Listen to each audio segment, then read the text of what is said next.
అమ్మాయి ప్రేమ పార్ట్ 23. సరియు వెంటనే నిద్రలేచి కూర్చుంటుంది. తనకు బాగా చెమటలు పడతాయి.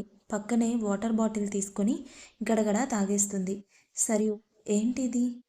ఇలాంటి కల వచ్చింది? మై గాడ్, ఏంటిది? టైం చూస్తే 4 అవుతుంది. ఏంటి తెల్లవారుజామున ఇలాంటి కల వచ్చింది అని నిద్రపోవడానికి ట్రై చేస్తుంది. కానీ తను అభికి ముద్దు పెట్టింది గుర్తుకు వచ్చి చాలా అసహనంగా ఉంటుంది. అలా తను లాన్లో అటు ఇటు తిరుగుతూ ఉంటుంది. కొంచెం సేపటికి అక్కడే చైర్లో కూర్చొని నిద్రపోతుంది. మార్నింగ్ విరాట్ వచ్చి లేచి లాన్లోకి వచ్చి సరియుని చూసి దగ్గరికి వస్తాడు. సరియు కూడా అప్పుడే నిద్రలేస్తుంది. విరాట్, ఏంట్రా ఇక్కడ పడుకున్నావు? సరియు, ఏం లేదన్నయ్య, మార్నింగ్ నిద్ర పట్టల, అందుకే ఇక్కడికి వచ్చాను. విరాట్, సరియు, జరిగేవి అన్నీ నీకు తెలుస్తున్నాయి కదరా, నువ్వు ఏమైనా చెప్పాలనుకుంటున్నావా? సరియు, చెప్పడానికి ఏముందన్నయ్య? విరాట్, సరియు, ఈ పెళ్ళి అనుకున్న దగ్గర నుండి నువ్వు నాతో ఏం మాట్లాడట్లేదు.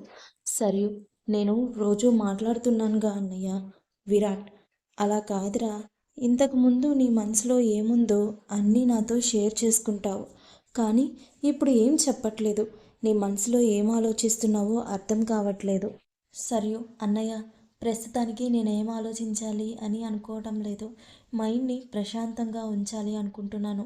ప్లీజ్ ఇంకా ఏం మాట్లాడకన్నయ్య దీని గురించి. విరాట్, అలాగే మాట్లాడను. ఇది చెప్పు, నెక్స్ట్ ఏంటి?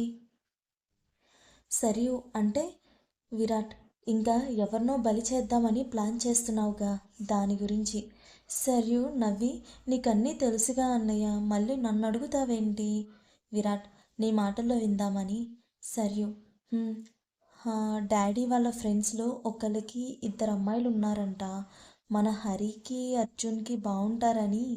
విరాట్, అందరూ అయిపోయారు, మరి వైషు గాడిని ఏం చేద్దామని? సరియు, ఇంకా ఏం అనుకోలేదన్నయ్య, అభి వాళ్ళ బాబాయ్ కూతురికి వైషుకి బాగుంటాడు అని చెప్పాడు. నేను ఇంకేం ఆలోచించలేదు. ముందు ఇవి అయిపోతే అప్పుడు చూద్దామని. విరాట్, బాగుందమ్మా సరియు, అందరినీ వరుస పెట్టి తోసేస్తున్నావా? సరియు, అంతేగా అంతేగా అంటుంది. విరాట్, సరియు చెవి పట్టుకొని, కోతివి అయిపోయావు. సరియు, ఇంకేంటన్నయ్య, ఏమంటుంది మా వదిన? విరాట్, ఏమంటుంది, నిన్న వచ్చింది, ఇప్పటిదాకా నాతో ఒక్క మాట కూడా మాట్లాడలేదు. విరాట్, చిన్న అని అనేసరికి సరియు, ఏంట్రా ఐస్ చేస్తున్నావు?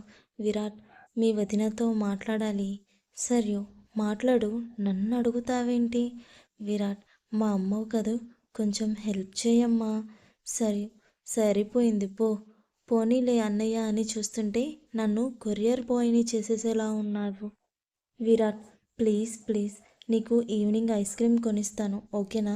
సరియు, నా వీక్నెస్ మీద కొడుతున్నావు కదూ, సరేలే, నా రూమ్కి రమ్మని చెప్తాను, ఓకేనా? విరాట్, నా బంగారం రా నువ్వు. సరియు, చాలే పో అని సరియు అఖిలకి కాల్ చేసి తన రూమ్కి రమ్మని చెప్తుంది. సరియు రిషి వాళ్ళ రూమ్కి వెళ్తుంది. అప్పటికే రిషి వైషు నిద్ర లేచి ఉంటారు. ఇంకా అలా వాళ్ళతో మాటల్లో పడిపోతుంది. అఖిల సరియు రూమ్కి వెళ్తుంది. విరాట్ డోర్ వెనుక నిలబడి అఖిల రాగానే డోర్ క్లోజ్ చేస్తాడు. అఖిల ఒక్క క్షణం షాక్ అయ్యి, మీరేంటి ఇక్కడ, సరియు ఏది? సరియు ఇక్కడ లేదు, నేనే నిన్ను ఇక్కడికి రమ్మని చెప్పించాను. అఖిల, ఎందుకని? అసలు సరియు ఏమనుకుంటోంది? విరాట్, తను ఏమనుకోదు, ఎందుకంటే అది నా చిట్టి చెల్లి. అఖిల, చాలండి, అసలు ఎందుకు పిలిచారు? విరాట్, ఏంటి నిన్నటి నుండి నాతో అస్సలు మాట్లాడడం లేదు, అసలు నా వంక చూడట్లేదు? అఖిల, అందరూ ఉన్నారు కదా, ఎలా మాట్లాడతాను మీతో? విరాట్, అఖిల నీ వెనుక నుండి హక్ చేసుకొని తన బుగ్గపైన ముద్దు పెడతాడు.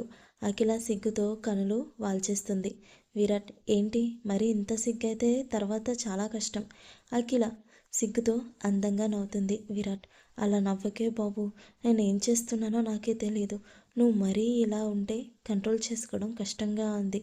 అఖిల విరాట్కి దూరంగా జరిగి నిలబడుతుంది. విరాట్, ఇప్పుడు చెప్పు, ఎలా ఉంది మా ఇల్లు? అఖిల, విరాట్ గారు, నాకు ఇక్కడ చాలా నచ్చింది. అత్తయ్య వాళ్ళు మావయ్య వాళ్ళు నన్ను చాలా బాగా చూసుకున్నారు. మీకు తెలుసా, అక్కడ నాకు అసలు కొత్త అనిపించలేదు. ఇంకా అత్తయ్యల వంట సూపర్. రవి మావయ్య అయితే ఎంతో ఎనర్జెటిక్గా ఉన్నారు. మావయ్యతో కలిసి నేను షటిల్ ఆడలేకపోయాను. ఇంకా జై మావయ్య, సూర్య మావయ్య అయితే ఇప్పటికీ చిన్నపిల్లల్లా కొట్టుకుంటున్నారు. భలే సరదాగా అనిపించింది నాకు. ఇంకా శంకర్ మావయ్యతో చెస్ ఆడడం. మావయ్య చాలా జీనియస్ విరాట్ గారు.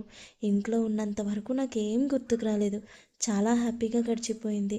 ఇదంతా మీ వల్లే విరాట్ గారు. I love you Virat. ఈ 2 రోజులు నేను గుర్తుకు రాలేదు కదూ. నిజం చెప్పు. అఖిల అంటే పగల గుర్తు రాలేదు, కానీ నైట్ చాలా గుర్తుకొచ్చారు. విరాట్ అవునా. అఖిలని హగ్ చేసుకొని అలానే ఉంటాడు. కొంత సమయం తర్వాత ఎవరి రూమ్కి వాళ్ళు వెళ్ళిపోతారు.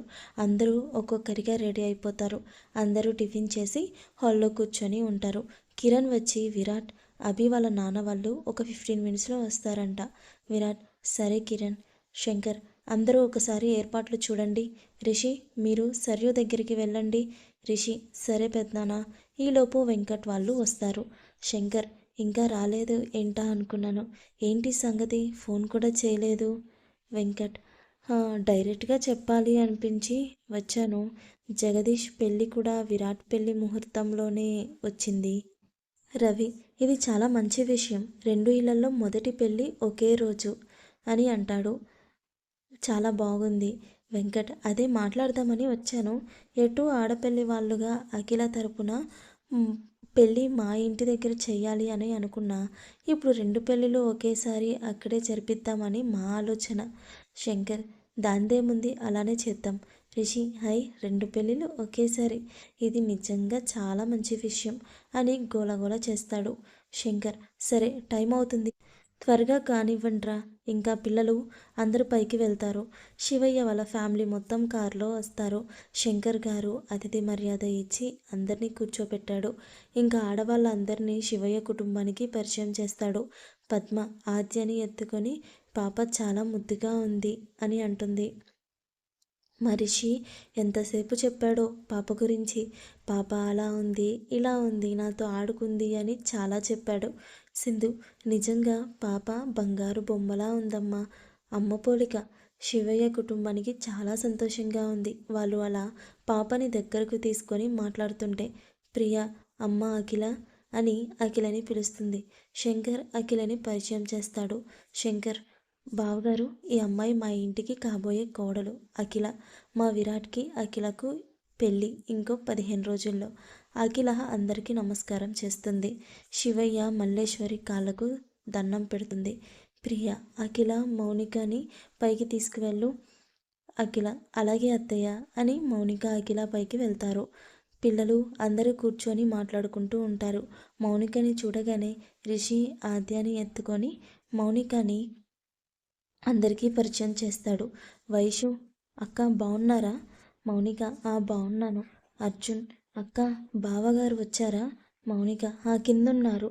రిషి ఆద్యాని ఎవ్వరికీ ఇవ్వడు. సర్యు ఆద్యాని తీసుకోవడానికి ట్రై చేస్తుంది, కానీ రిషి ఇవ్వడు. ఇంకా సర్యుకి కోపం వస్తుంది. అందరికీ సైగ చేస్తుంది. అందరూ రిషిని రౌండ్ చేసి ఆద్యాని తీసుకొని రిషిని కొడతారు. మౌనిక అయ్యో కొట్టకండి, పాపం దెబ్బ తగులుతుంది. హరి అక్క నువ్వు ఇప్పుడే చూస్తున్నావు కాబట్టి అలా అంటున్నావు, కానీ వీడి అల్లరి మీకు తెలీదు. అర్జున్ అవునక్క చాలా అల్లరి. రిషి రే అక్క నాకే సపోర్ట్, మీరు పక్కకి పోండి. సర్యు అక్క నువ్వు వాడి మాట అసలు వినకు, నిన్ను మాయ చేసేస్తాడు. మౌనిక అందరితో బాగా కలిసిపోయి మాట్లాడుతూ ఉంటుంది. పాప కింద అభి పేరెంట్స్ అభిని పైకి వెళ్ళటానికి పంపరు. అభి బిక్కమొహం వేసుకొని కూర్చుంటారు. అభి ఫేస్ చూసిన రవి నవ్వుకొని అన్నయ్య అమ్మాయిని తీసుకురమ్మని చెప్పి వస్తాను అని వెళ్తాడు. ఆ మాట విని ఆ అభి మొహం వెలిగిపోయింది. అది గమనించిన అందరూ ముసిముసిగా నవ్వుకుంటారు. నెక్స్ట్ ఎపిసోడ్లో ఏం జరుగుతుందో చూద్దాం.